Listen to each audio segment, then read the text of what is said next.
বদলি শোকেজের পর চাকরিও হারাতে পারেন অনেক শিক্ষক। চাকরি হারানোর সিদ্ধান্তের প্রশ্নে নিন্দা জানাই আমি আশিক। অতিরিক্ত বাড়াবাড়ি কখনো কল্যাণ বয়ে আনে না। শিক্ষকদের করা দাবিগুলো পুনরায় পর্যালোচনা করে যৌক্তিক দাবিগুলো উভয় পক্ষ বসে আলোচনার মাধ্যমে সমস্যা সমাধানের আহ্বান জানাচ্ছি আমি আখলাকুর রহমান আশিক। শিক্ষার্থীদের বার্ষিক পরীক্ষা বন্ধ রেখে নিজেদের দাবি দেওয়া নিয়ে আন্দোলনে নামেন প্রাথমিক বিদ্যালয়ের সহকারী শিক্ষকরা। এমনকি স্কুলে তালা দেওয়ার মতো ঘটনাও ঘটেছে অনেক প্রতিষ্ঠানে। মন্ত্রণালয় সতর্ক করার পরও আন্দোলন চালিয়ে যান শিক্ষকরা। এই ঘটনারও নিন্দা জানাই আমি আশিক। ঘটনাটি অত্যন্ত দুঃখজনক। এসব শিক্ষককে প্রাথমিক শাস্তি হিসাবে ইতিমধ্যে শোকজ করা হয়েছে। আন্দোলনের নেতৃত্ব দেওয়া কয়েকজন শিক্ষককে বিভিন্ন জেলা বদলি করা হয়েছে। তবে মন্ত্রণালয় সূত্রে জানা গেছে, আন্দোলনের নৈভিতে কারা ছিলেন বা কারা উস্কানি দিয়েছেন বিষয়টি খতিয়ে দেখা হবে। গত বুধবার এক বিজ্ঞপ্তিতে শিক্ষকদের কাজে ফিরে যাওয়ার নির্দেশ দিয়েছে প্রাথমিক ও গণশিক্ষা মন্ত্রণালয়।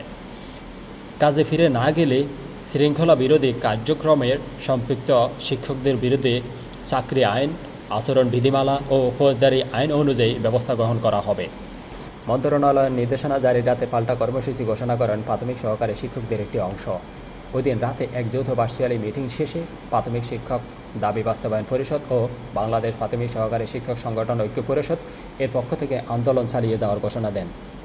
তবে গতকাল বৃহস্পতিবার প্রাথমিক শিক্ষা অধিদপ্তরের এক আদেশে আন্দোলনের নেতৃত্ব দেওয়া 5 নেতাসহ 42 সহকারী শিক্ষককে অন্য জেলা বদলি করেছে প্রাথমিক ও গণশিক্ষা মন্ত্রণালয়। আদেশে দেখা যায় সহকারী শিক্ষকদের প্রত্যেককে পাশের জেলায় বদলি করা হয়েছে।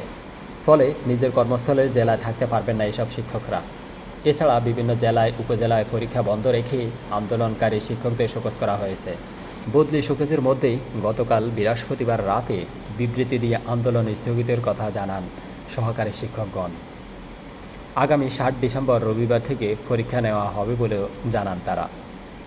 চাকরি আইনে 10 অধ্যায়ে বলা হয়েছে, সরকারি কর্মচারীর আচরণ এবং শৃঙ্খলা সংশ্লিষ্ট বিষয়ে সরকার বা নিয়োগকারী কর্তৃপক্ষের বিধান অনুসরণ ক্রমে কোনো কর্মচারীর বিরুদ্ধে বিভাগীয় কার্যধারা রুজু ও পরিচালনা করতে পারবে।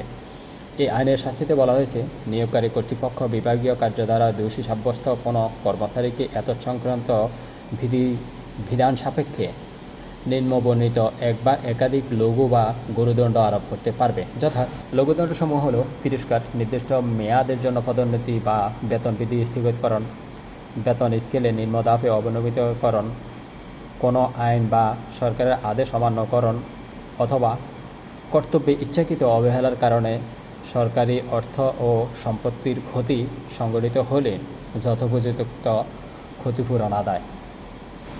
গুরুদণ্ডসমূহ নিম্ন পদ বা নিম্নতর বেতন স্কেলে অবনমিতকরণ, বাধ্যতামূলক অবসর প্রদান, চাকরি হইতে অপসারণ, চাকরি হইতে বরখাস্ত। আমি আখলাকুর রহমান আশিক মাননীয় শিক্ষা উপদেষ্টা দৃষ্টি আকর্ষণ করে অনুরোধ জানাচ্ছি, ভবিষ্যতের জন্য সবাইকে সংশোধনের সুযোগ দিয়ে শাস্তির অবস্থান থেকে ফিরে আসার অনুরোধ জানাচ্ছি।